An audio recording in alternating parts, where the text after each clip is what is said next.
Hello students, आज हम देखेंगे टॉपिक इम्पोर्टेंस ऑफ मैनेजमेंट का क्या इम्पोर्टेंस होता है, ये इस टॉपिक में देखेंगे। मैनेजमेंट के कुछ पर्टिकुलर इम्पोर्टेंस होते हैं। इसमें पहला इम्पोर्टेंस होता है it helps in achieving group goals. इसका मतलब ये है कि जो कंबाइंड गोल होता है किसी पर्टिकुलर ऑर्गेनाइजेशन का, किसी इंस्टीट्यूट का या किसी भी पर्टिकुलर ग्रुप की बात करें तो उसका जो कंबाइंड ग्रुप होता है तो मैनेजमेंट उसमें हेल्प करता है उसको अचीव करने में। ठीक है, क्योंकि ये अरेंज करता है चीज़ों को अपनी प्लानिंग के अकॉर्डिंग। मैनेजमेंट का काम ही यही होता है कि वो मैनेज करे चीज़ों को कि कैसे कम से कम रिसोर्सेज में हम इजीली अपना जो टारगेट है वो अचीव कर सके। तो वो असेंबलिंग और जो भी अरेंजिंग फैक्टर्स होते हैं उन सारे को इंटीग्रेट करके जो आउटपुट हमें चाहिए वो दिलाने में मदद करता है। तो पहला एक इम्पोर्टेंस ये है। दूसरा है ऑप्टिमम यूटिलाइजेशन ऑफ रिसोर्सेज। इसका मतलब क्या हुआ कि यह मिनिमम से मिनिमम रिसोर्सेज में ज़्यादा से ज़्यादा आउटपुट गेन करने की कोशिश करता है। मीन्स कि ये डायरेक्ट यूटिलाइजेशन तो करेगा ही चीज़ों का, उसके अलावा भी यूटिलाइजेशन कर लेता है चीज़ों का। जैसे कि फॉर एग्ज़ाम्पल अगर मान लो हम कहीं पे हाइड्रो पावर प्लांट है फॉर एग्ज़ाम्पल, ठीक है, तो हाइड्रो पावर प्लांट जब वर्क करता है तो वहाँ पे जो एवेपोरेट होती हैं, जो क्या बोलते हैं बॉयल होगा वाटर, तो उसके कारण जो एवेपोरेट होंगी चीज़ें, उसके कारण क्या होगा कि सिस्टम में डिफरेंसेस आएंगे, डिस्टरबेंस आएंगे। ठीक है, तो उसकी वजह से क्या होगा कि वो जो एवेपोरेशन हो रहा है तो उसके वजह से वाटर लेवल कम होगा, तो उस एवेपोरेशन को भी यूटिलाइज कर लिया जाता है हीट के फॉर्म में। ठीक है, तो ये एक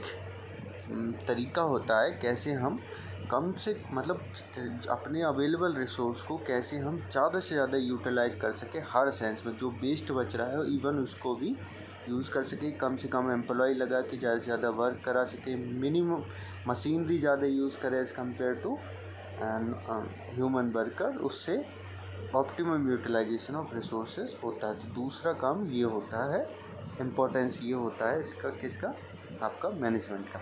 फिर आता है रिड्यूसेस कॉस्ट।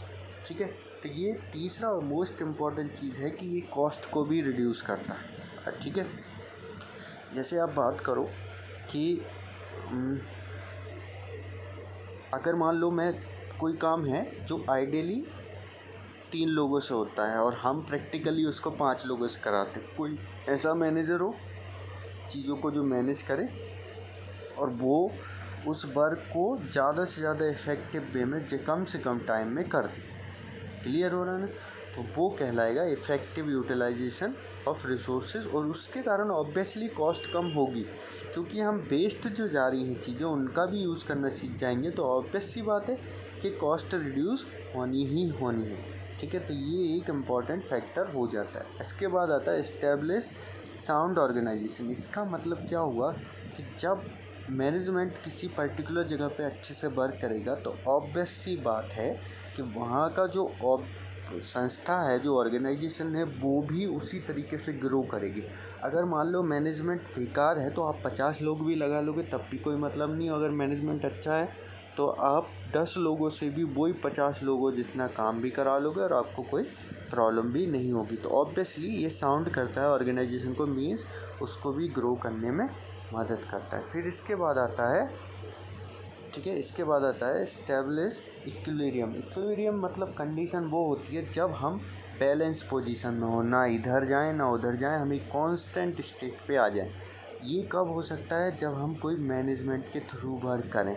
सिंपल सा एग्जांपल है, मान लो मैं कोई सुपरवाइज़र ना रखूँ मज़दूरों पे, वर्कर्स पे, तो ऑब्वियसली वो ढंग से काम नहीं करेंगे। ठीक है, और अगर मैं वही सुपरवाइज़र रख दूँ तो क्या होगा, वो ढंग से काम करे। अब सुपरवाइज़र को भी ऐसा फिक्स हो जाए कि वो रिपोर्ट करे ऊपर, अपने ऊपर मैनेजर्स को, असिस्टेंट मैनेजर। तो ऑब्वियस सी बात है एक चेन बनी रहेगी तो चीज़ें सिस्टमेटिक चलेंगी, मीन्स इक्विलिब्रियम बना रहेगा, बैलेंस बना रहेगा, अदरवाइज़ ये फ्लॉप होगा। फिर आता है essential for prosperity of society. Obvious सी बात है अगर हम कुछ नियमों कानूनों में नहीं बंधे होंगे तो सोसाइटी जैसी अभी दिखती है वैसी नहीं होगी, जैसी हैपनिंग चीज़ें हो रही हैं वैसी नहीं होंगी।